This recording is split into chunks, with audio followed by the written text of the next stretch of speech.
সোনালী, একদমই তুমি যেমনটা বললে যে এবার কিন্তু তৃণমূল তাদের বিরুদ্ধে হওয়া যে সন্ত্রাস তার জন্য কিন্তু পথে নামতে চলেছে এবং আন্দোলন করছে, এবং জোরদার আন্দোলনের হুঁশিয়ারি কিন্তু আজকে দিলেন বোলপুরের বিজয়ী তৃণমূলের প্রার্থী চন্দ্রনাথ সিনহা। তিনি জানিয়ে দিলেন যে তৃণমূলের উপরে, তৃণমূলের বিভিন্ন যে নেতৃত্ব রয়েছে, সমর্থক রয়েছে, তাদের বাড়িঘর ভাঙচুর করা হচ্ছে, তাদেরকে মারধর করা হচ্ছে, লুটপাট করা হচ্ছে।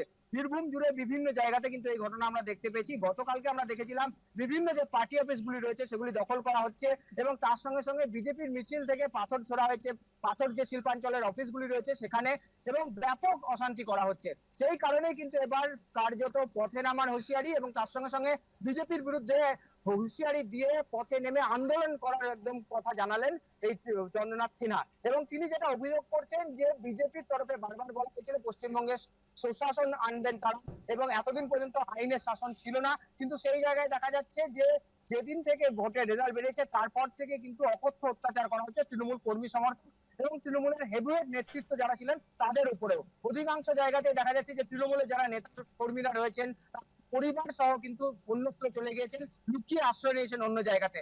স্বাভাবিকভাবে একটা বিশৃঙ্খল পরিস্থিতি সৃষ্টি হয়েছে, এবং সেই কারণে কিন্তু এমন ধরনের যে চাঞ্চল্যকর মন্তব্য বলা যেতে পারে চন্দ্রনাথ সিনহা। তিনি জানিয়েছেন যে তৃণমূল কিন্তু শেষ হয়ে যায়নি, তৃণমূল এখনো বিধানসভায় রয়েছে এবং তারাই মূলত বিরোধী দল। 80টি আসন নিয়ে তারা কিন্তু রয়েছেন। তাই আগামী দিনে মানুষকে সাথে নিয়ে কিন্তু এই যে সন্ত্রাস তার বিরুদ্ধে দাঁড়াবেন।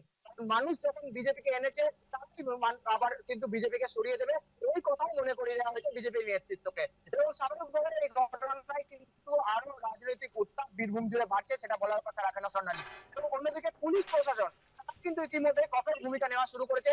পুলিশ প্রশাসন সূত্রে আমরা যেটা জানতে পারছি যে এখনো পর্যন্ত বীরভূম জেলা জুড়ে পৃথক পৃথক 13টি মামলা দায়ের করা হয়েছে, এবং এই সন্ত্রাসের ঘটনায় জড়িত থাকা সন্দেহে কিন্তু 45 জনকে গ্রেপ্তার করা হয়েছে, যারা বেশ। কিন্তু বিভিন্ন জায়গায় অশান্তি করেছেন। তারা কোন দলের সেটা এখনো স্পষ্ট না হলে তাদেরকে কিন্তু ইতিমধ্যে গ্রেপ্তার করা হয়েছে। হুম পাশাপাশি আমরা দেখেছিলাম নানুরে গতকালকে আবির শেখ নামে হুম সন্তোষপুর গ্রামে তৃণমূলের এক কর্মীকে কুপিয়ে খুন করা হয়েছে। হুম সেক্ষেত্রে অভিযোগ উঠেছে তৃণমূলের বিজেপির হুম বিরুদ্ধে, হুম যদিও সেক্ষেত্রে কিন্তু এখনো তদন্ত সাপেক্ষ ঘটনা, একদম। এবং যেটা এলাকার বাসিন্দারা জানাচ্ছেন যে এই ঘটনার সঙ্গে কিন্তু রাজনীতির যোগ নাও থাকতে পারে। বেশ বেশ। স্বাভাবিকভাবে শুভদীপ, নজর রেখো গুরুত্বপূর্ণ এই যে প্রত্যেকটি বীরভূম খবরের জেলা।